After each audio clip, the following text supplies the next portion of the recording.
How do we know it works? Because they use it on drug addictions.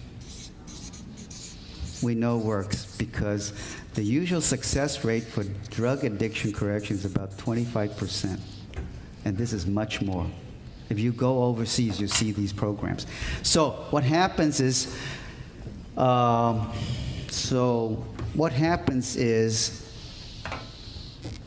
and I'm not the expert on it, but I know a lot about it, is that when you have a fat cell and all the toxic chemicals are stored in it, when you give niacin, the fat cell explodes and the stuff comes out.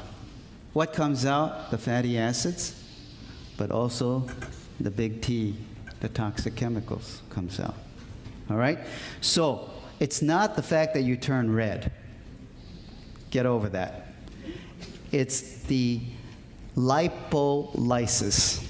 Can I go ahead and do this? Sure, yeah. It's the lipolysis.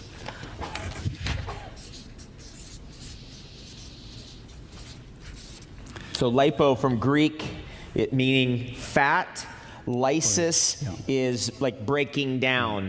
Now, people who take amphetamines, people who take the CATs, the norepinephrines, people who lose weight very quickly do the same. But we can speed it up. The doses that we use are from 50 milligrams all the way to 5,000 milligrams, and we never see permanent liver changes from In this. B3, this is B3. B3, That's yeah. a very large dose of That's B3. Right. That's right. We only use this for people who are really sick. You know, like the 9/11 firefighters. They're desperate. Like Agent Orange from Vietnam, and like the Gulf War syndromes. Okay, so when for the average guy, you dose up 50 milligrams, 100 milligrams, 200 milligrams, and you can stop there.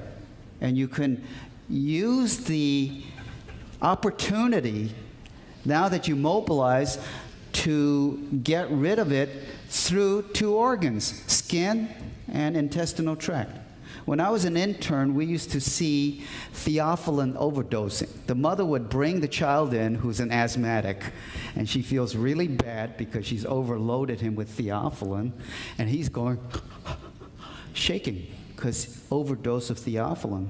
And one of the things we did, and I didn't believe this, we used to give him charcoal and get the stuff out through their GI tract. Sucks it right out. So you got skin and GI tract to get rid of it. So the sauna, it can be heat, it can be any kind of heat. You move the lymphatics to get the circulation going, the blood to move. Then it has an opportunity to go out through the skin or through the GI tract. You don't want it to go back into fat cells, and you don't want it to go back to your brain. We did that experiment in animals. Very hard to get it out of the brain again. Does that explain it? Yeah, that's excellent. So let's just run down this real quick and kind of review, and then I want to ask you a really good question. I'm sure some people are wondering what that question is. So let's say I did 250 milligrams of niacin, get on the rebounder 10, 20 minutes? Any kind of exercise. Any kind of exercise, so that I'm moving. Yeah. And then I get in the sauna for maybe 40 minutes. And then after you finish the sauna, you make sure you wipe off the sauna walls because you may be leaving a lot of bad stuff for somebody else. And then what we do, not everybody, is we give them either bentonite, activated charcoal. Activated charcoal will take anything out. If you take a medicine, you take activated charcoal, you'll never see the effect of the medication. It'll suck up anything. Just neutralize it. So it just absorbs everything. So maybe that's step 4? You take everything out. Something like that, step 4. Mm-hmm. So whatever has detoxified, maybe come into the GI tract, you hit the charcoal, goes right out, and get it out. Yeah. So if you have a food poisoning, you take the charcoal tablet, it goes right out. You take too much medication, you take charcoal tablets. You drink too much, you take charcoal tablets, it goes out.